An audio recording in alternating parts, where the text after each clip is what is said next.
すごい病んでるな。誰かと共同生活してるアドベンチャーゲームだから。どういう関係性なの？暴行してくるな。13人いるのか。偏見で決めたらすごい喜んでない。武器渡されるとずるくない？普段の口調じゃなくない？話聞いてあげてる気分になるわ。声がわかんないやつかしいな。ヒロちゃんのこと気にすぎだろ。なんで今更そういう行動を起こす？魔法少女の魔女裁判ね。ビジュアルノベルって書いてるけど、推理アドベンチャーかな。スキップモード。既読のみ。なんだこれ。スキップモードあるときって大体周回だよな。14選択肢のヒント表示。これ選択肢あるな。基本的に変えない方がいいね。推奨されてるらしいから。BGM 下げた方がいいかな。ギャラリーめちゃくちゃあるな。9×7 ぐらいか。最初のこのタイトル画面の1枚しかないからね。緊張するな。アドベンチャーゲームね、久しぶりだからな。基本喋ってくれるのね。ニューゲームになります。魔法少女の魔女裁判プレイしていきます。ここは朗読だ。これはオートか。桜庭エマは周囲の悪意に道を塞ぎたかった。けれど囚人のように見えない鎖で繋がれ、それすらも許されない。ある時はトイレの個室で閉じ込められた。ある時は教科書を破り捨てられた。ある時は上履きに虫を詰められた。ある時は集団リンチにあった。ある時は縛られて晒し物にされた。めちゃくちゃひどいことされてるな。ある時は数えきれないくらいあるな。目を追うごとにいじめの空気が加熱し、心臓は鉛のように重くなっていった。言葉のセンスいいな。やめてよ。やめて。もういじめないで。どうしてもその一言が発せない。勇気がないのか。蔑まれ、貶められ、嘲笑される毎日に終わりは見えなかった。その残酷な行為はあまりにも徹底的で長期に及んだ。誰よりも臆病な自分を責めて、自分を嫌って消えていなくなってしまいたくなる。繰り返される日常に絶望し、漆黒の闇がエマを包む。周りの少女たちがただただはしゃいで声を上げる。嫌われたくないよ。どうして嫌うの？嫌わないでよ。心がきしんだ悲鳴を上げ続ける。エマはずっと自分を責め続けていたけれど、唐突に答えを見つけた。あ、そうだ。何みんなが死ねばいい。すごい病んでるな。もう思考が病んでるな。違う。ボイスあるな。桜庭エマは叫び起き上がった。彼女の呼吸はひどく乱れ、全身はじっとりと汗ばんでいた。悪夢を見たせいだろう。夢だったのだと安堵したのもつかの間、その目がみるみる見開かれていく。これもうあれか？違う場所にいるのか？これ牢屋かな。エマが起き上がったのは自分の部屋ではなかった。粗悪な作りの2段ベッドの下段にいる。2段ベッド。誰かと共同生活してる？古びた石壁が真横にあり、それは見る者にぞくりとした冷たさを感じさせた。室内は薄暗く空気がよどんでいる。そして鉄格子に閉ざされていた。この鎖の意味何なんだろうな。繋がれてるのか？牢屋？なんで？セーブロード。ちょっと待てよ。テーブル数えぐいな。15個あるぞ。これセーブしないといけないな。エマはパニックに陥りながらも、眠る前の記憶を懸命に手繰り寄せる。明日から高校生だって、ワクワクしながら眠ったはず。どれくらい時間経ってんだ？春休みの最終日、エマは入浴してパジャマに着替えて、早めにベッドに入った。高校生15歳か。眠る前に覚えてるのは、壁にかけてあったピカピカの高校の制服。すごい服だな。デザインやばくない？花は自分で添えてるでしょ。明日から袖を通すはずだったそれを眺め、エマは私服の笑みを浮かべていた。一から全部やり直すんだって。決めて。高校デビューしようとしたのか。にしてはなんか変わりすぎじゃないか。大学のノリでしょ。それからふわふわの史実にくるまれ目を閉じた。しかし今は牢屋に閉じ込められている。服も見たこともないものを着せられている。高校の服とは違うのか。これって悪夢の続き。それにしては触れる空気があまりにも生々しい。室内をざっと観察すると、通路側の鉄格子以外は四方がっしりとした石壁で囲まれている。壁にはテレビモニターが設置されている。何のために？中世めいた古老の中で現代でよく見るモニターは妙に浮いて見えた。ここどこなのかな？イラストから変わったな。これがアドベンチャーゲームだから。ちょっと待って、セーブ大丈夫か？エマは鉄格子にすがりついて叫んだ。するとすぐに他の場所から別の少女たちの悲鳴が遠く聞こえている。何を考えていますの？私をこんなところに閉じ込めるなんて。他にも閉じ込められてる人いるんだね。少女監禁とか犯罪だよこれ。誰だか知らないけど人生終わるよ。確かにやばいな。ふざけんな。ぶっ殺すぞおら。出せ。みんなイラついてるな。みんな同時に起きたのか。よかった。閉じ込められてるのは僕だけじゃない。結構僕なの？にわかに騒がしくなった場に、エマがほっとした表情を見せた直後。静かにしてくれないか。こんなにうるさいか。不意にエマの背後から凛とした声が届いた。あ、誰かいるな、この部屋。二人ずつで共同が、その声にエマが振り返ると二段ベッドの上段で起き上がった人物がいた。エマ下なんだな。騒がしいのは正しくない。エマは衝撃で立ち尽くし息を飲んだ。起き上がって発言したその少女を知っていたからだ。前の学校の人？嘘でしょ。二階堂ひろちゃん？この子ちゃん付けするタイプなの？エマの中学時代を暗黒に貶めた幼馴染。どういう関係性なの？みんなの憧れで常に中心で可憐に微笑んでいた少女。それが二階堂ヒロだった。目があったヒロの方も、今までエマが見たことないほど大きく目を見開いていた。なぜ君がここに？みんなそういう気持ちなのね。ヒロはベッドからひらりと降りてエマに問いかける。かつての幼馴染が目の前に現れたことで、エマはひどく狼狽し、言葉を失っていた。狼狽ってなんだ？わかんないけど。ここはどこだ？ヒロがキョロキョロと視線を巡らし、上ずった声を出す。どんな性格でも同じ反応するなら。あのね、ヒヒロちゃん。エマはかつて呼んできたように懐かしい故障で彼女に声をかけようとする。その時、全員起きたからモニターつくんじゃね？壁のモニターの方から音が聞こえた。エマ、ヒロはハッとし、モニターに注目する。何？袋の化け物？おしゃれしてるな。完成とどこだこれ。あ、もしもし、映像って見えてます？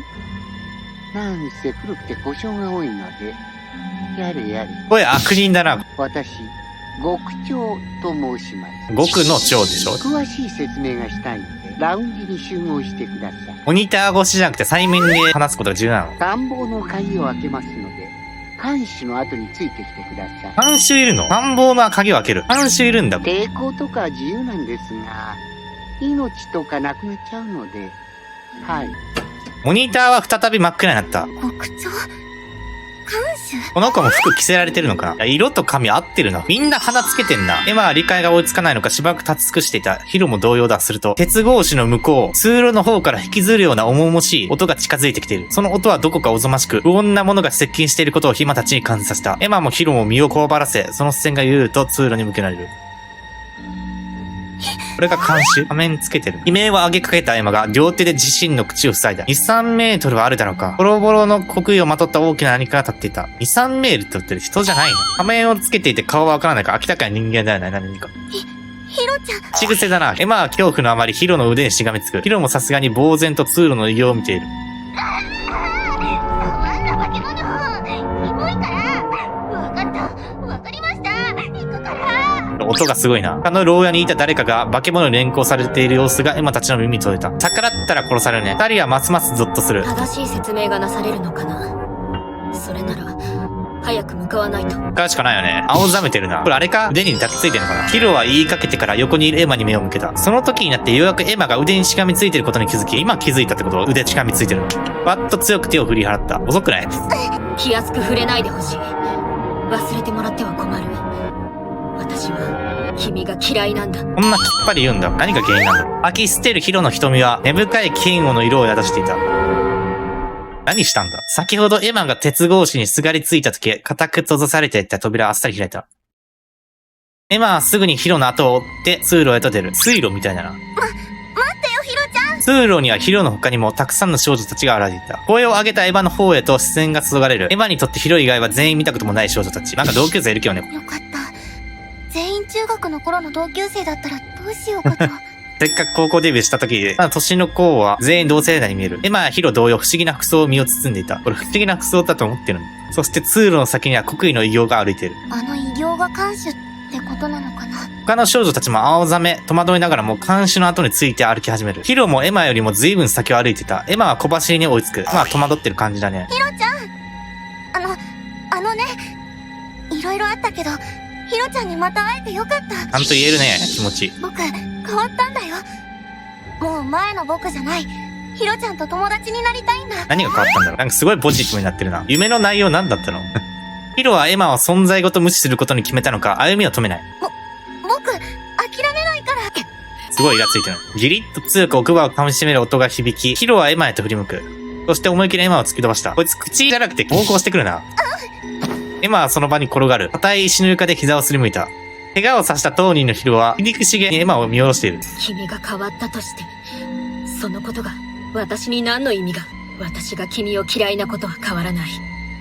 この先、永遠に。威圧的に言ってヒロは、キビスを返して去っていく。背中を向けて去っていくっていう表現をキビスを返してって表現してるんだな。待ってよ。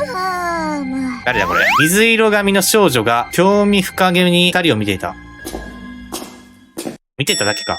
うわ、広い。エマたちが捕らえられていた牢屋は地下にあったらしい。この地下の階段だね。長い階段を登っていくと豪華な洋館のような広々とした玄関ホールに出た。いくつもの扉や長く伸びる通路は先が見えない。上階へと続く大階段は首が痛くなるほど天井が高い。天井高いんだな。このイラストだけじゃわかんないけど、あちこちが老朽化しており不気味な雰囲気を醸ししているが、この建物がとても大きいというのがわかる。部屋の内装しか知らないからな。近くの部屋に看守が入っていったので、エマもそこへと入った。近くの部屋、どこ向かったんだ？どうやらラウンジのようだ。嘆々しく圧迫感のある地下と打って変わり、ラウンジは独々さをはらむ甘美な空間だった。深い天井に据え付けられたシャンデリア、床には古びた絨毯、ソファーや暖炉もある。飾られているものがやたらと趣味が悪く、エマが特に注視したものは、これって本物？ける棒眼いけるに見えたわ。壁に大きな棒眼が飾ってあることだった。エマはその存在感にぞくりと背筋を凍らせる。これ使っていいものなの？通路に塞がる入り口前には見張るように得意の監視が立っていた。入り口が塞がれたということは全員がラウンジに入ったらしい。広いラウンジ内に集められた少女たちは13人もいた。13人いるのか。みんな名前わかんないな。名前聞いてないから。部屋の隅で亀のようにうずくまっている。他にもコミュ障少女もいれば。偏見で決めたな、今。鼻歌を歌いながら勝手に室内の配置を変えてる自由気ままな少女もいる。監視の目とか関係ないんだな。ざけんじゃねえぞ。ぶっ殺してやる。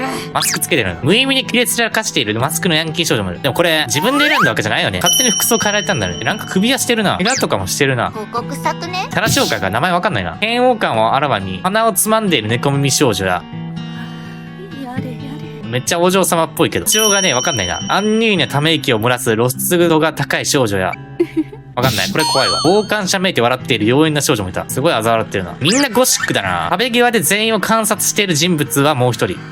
無口だね。この子もコミュ障とか言わないの。とても暗い瞳をした少女。彼女の最も注目すべき点は、本物か定かではない大きな銃を背負っていることだ。ずるくない？武器持ってんの。一人だけ武器渡されてるのずるくない？いやー、本物か？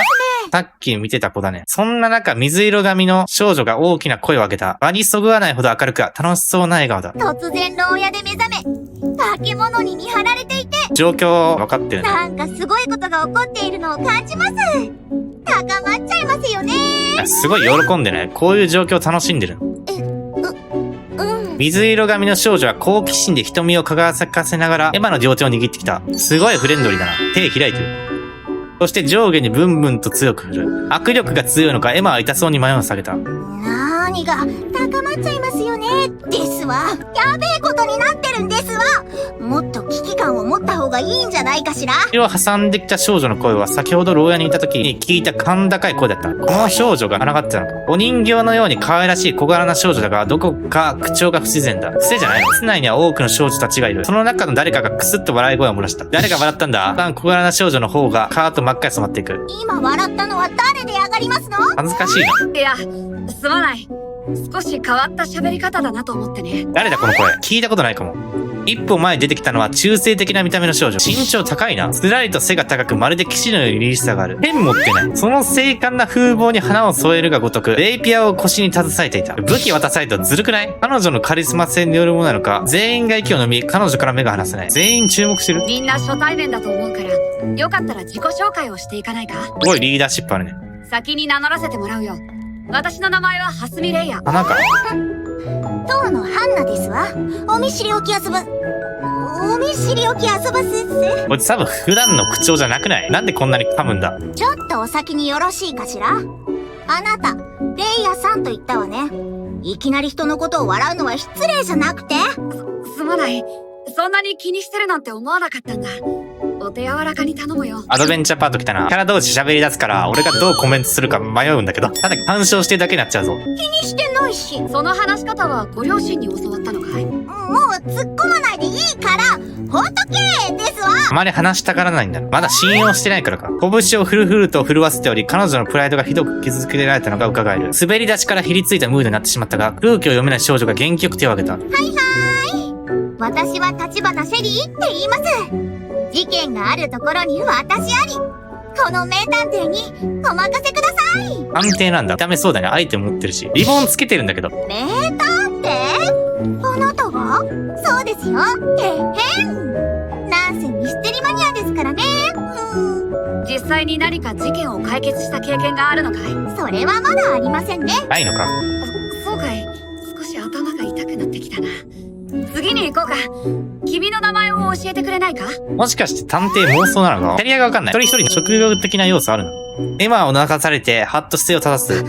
最初が肝心。自己紹介で僕の第一印象が決まるんだから、気合い。僕は桜庭エマ。みんな花の名前ついてるもしかして。これシスター。新キャラ出てきてるんだ、さっきから。名乗ったと同時に、エマの傍らに一人の少女が駆け寄ってきた。私の名前は、光メルルです。話聞くの大変だな。めちゃくちゃ待たないといけないの。それで、エマさん。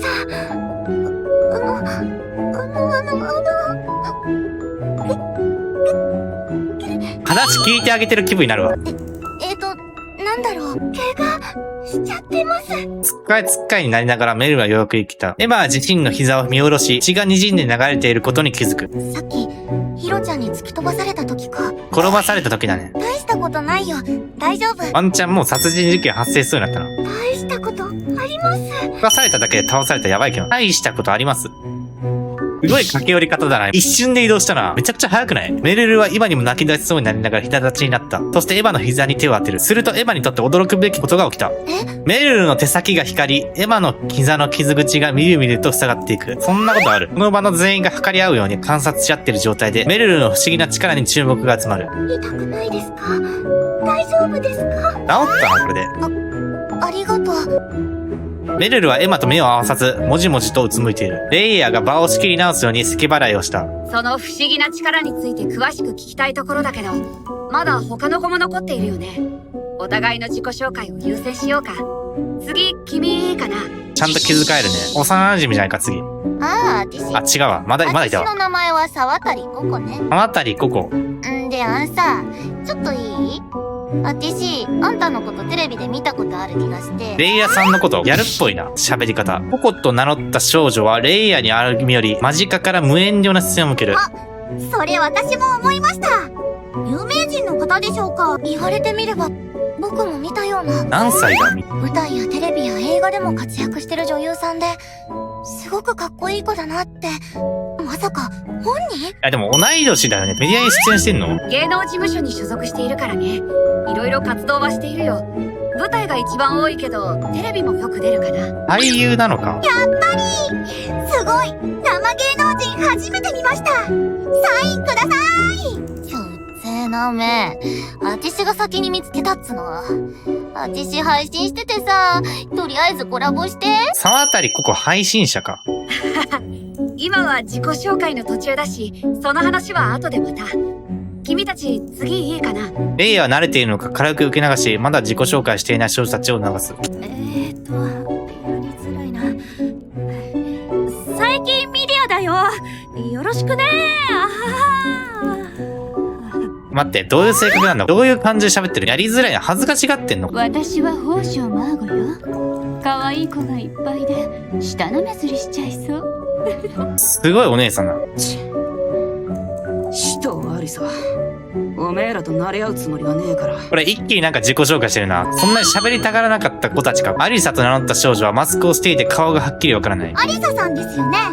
どうしてマスクを？顔を見られるとまずいんですか？普通に着せられてる会社。せえな、おめえに関係ねえだろ。自分でつけたままだな。外してもいいのに。とっても気になります。名探偵の血が騒ぐんです。それ以上絡みやがったら殴るぞてめえ。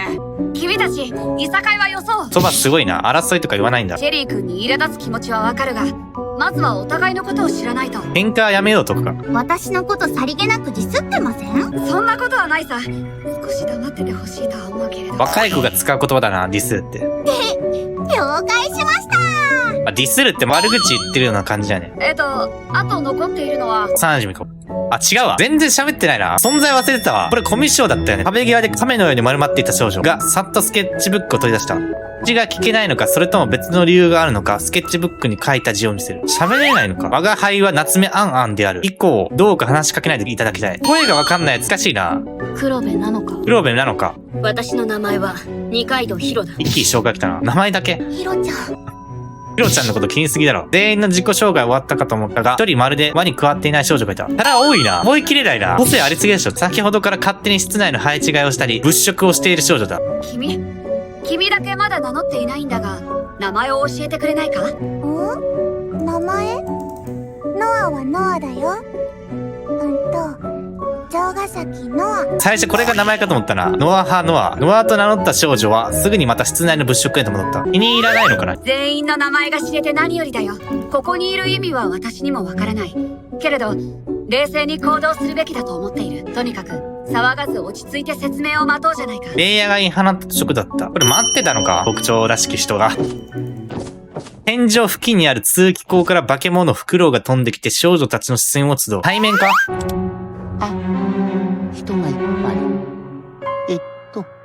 い。改めまして、この屋敷で管理を任されている可愛いフクロウ、極長と申します。その袋、さっきモニターで見た。これ目どうなってんの？顔横になってない？刑事とかもあるので、さっさと説明をしていきますね。刑事？シフト？あと、すんごく申し上げにくいんですが、皆さんは魔女になる因子を持っています。この袋休むって概念ある？ざわっと不穏な空気が広がる。魔女って何？魔女って初めて出るワードだな。どうなってんだ？雲みたいな感じだな。エマは困惑したように頭を振る。彼女たちにとって魔女とはアニメや漫画に登場する架空の存在。魔女っていうイメージはついてるんだ。それが現実に存在すると知らされ、受け入れきれてない様子だった。偉い人が決めた話では、魔女はこの国にとって最悪をもたらす悪らしいんです。我が国の法に基づいた全国検査によって、皆さんはその因子が大きく検出された存在。これ政府なの？この国にとっ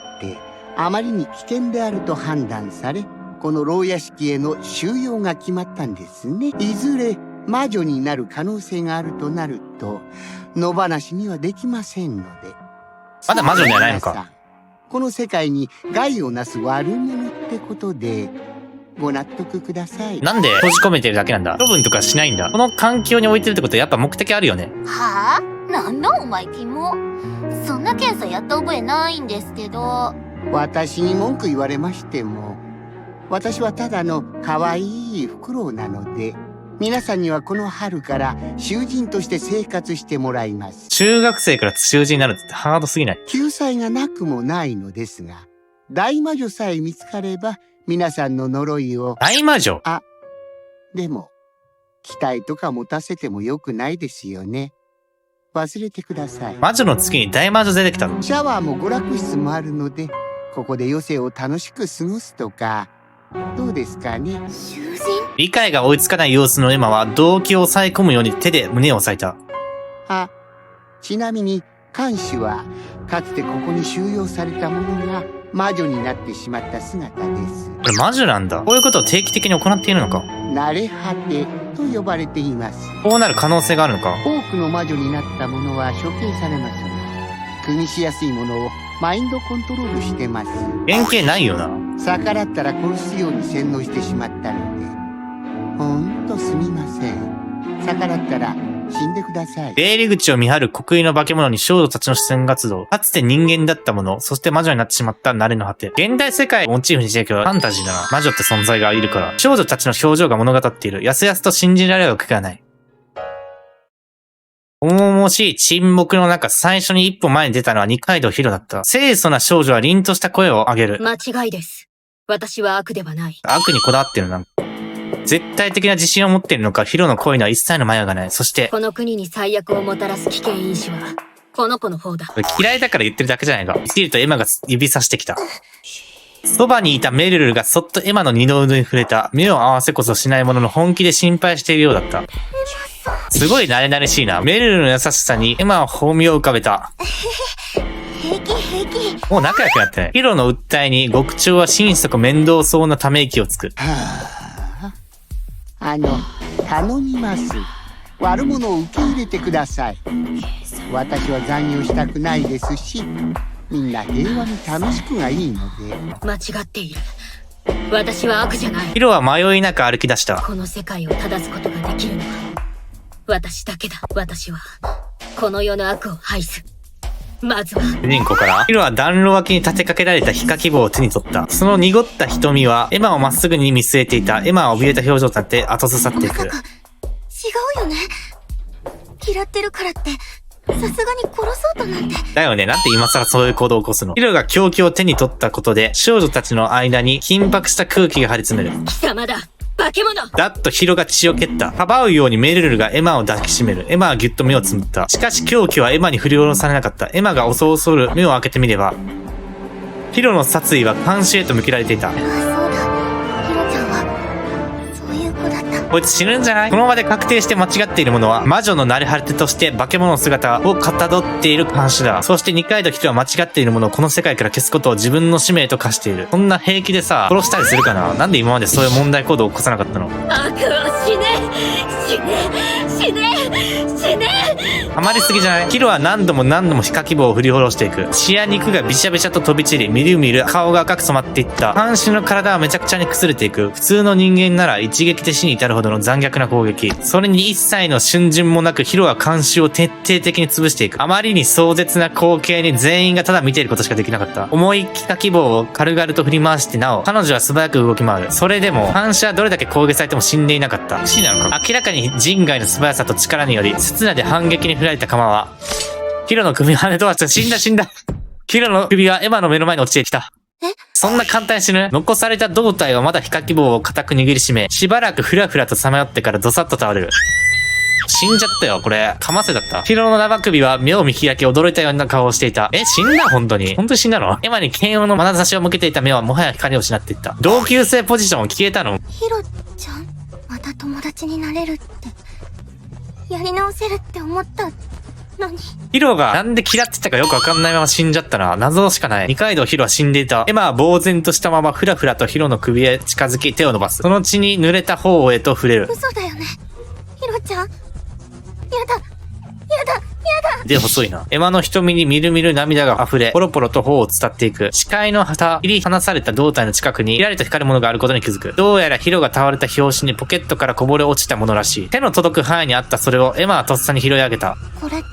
何を拾ったんだ？エマの手の中にあるのは万年筆だった。なんで万年筆なんか持ってるの？それはエマにとっても大切な。ヒロちゃん、もう、手放さないよ。エマは万年筆の自身のポケットでしまった。万年筆なんだ？エマにとっても大事なものなのか？うわー、死んじゃいましたね。掃除しなきゃ。見せしめだよね。でも魔女はこんなことじゃ死なないので、彼女は魔女じゃないと証明されたことになりますね。魔女は死なないんだ。やれやれ、よかったですね。よかった。ヒロちゃんは死んだのに、そんなわけ。エマは涙を拭い極長を強く睨む。その瞳を意に介さず極長は粛々と語り続ける。あと何個もすみません。最後に皆さんに最も大切なことを伝えておきます。この袋って飛んでるのかい？魔女になりつつある者は抑えきれない殺意や妄想に疲れてしまいます。今の魔女になりつつあるものだったんじゃないのか？面倒なことにいずれ囚人間で殺人事件が起こるんですよ。これが動機になるんだ。殺人事衝動で殺すんだ。動機わかんなくなっちゃうな。シェリーがこの状況下で不謹慎に目を輝かせた。そうなんですよ。毎度のことなんですよね。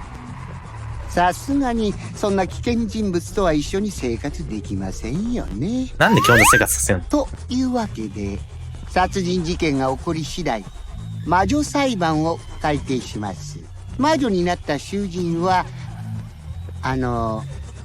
処刑しますので。殺人するほどの衝動を持った奴が魔女になりつつあるんだよ。詳しくは魔女図鑑をご覧ください。では私はこれにて。何魔女図鑑って。極長が羽ばたき通気口の中へと姿を消していく。エマは自身の手を見下ろす。ヒロの血で両の手のひらは真っ赤に染まっていた。よくできましたね。これ誰だ？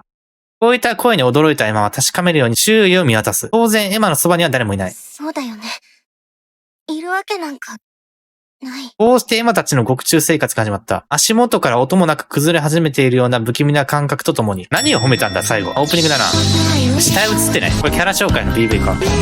これ紹介いるの？死んだよね。今の状態でこれを見てもね、何も感じない。意味込められてるかもしれないけど、血に染まったラウンジの中、少女たちは強行状態に陥っている。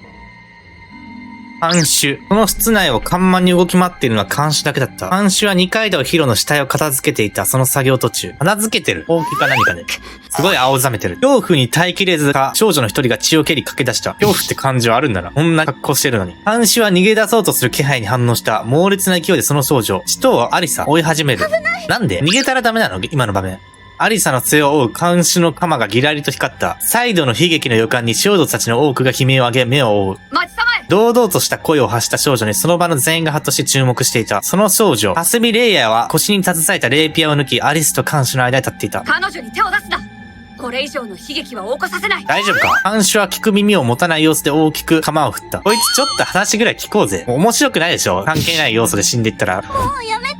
エマは、待って。選択肢出た。早くない？なんだこのドクロのマーク。これ死ぬのか？レイヤーをかばうと主人公死にそう。ドクロのマーク死ぬんじゃね？オプションね。これヒントもしかしてさ、このドクロのこと言ってる。一回さ、押していく。レイヤーかばってやってみるね。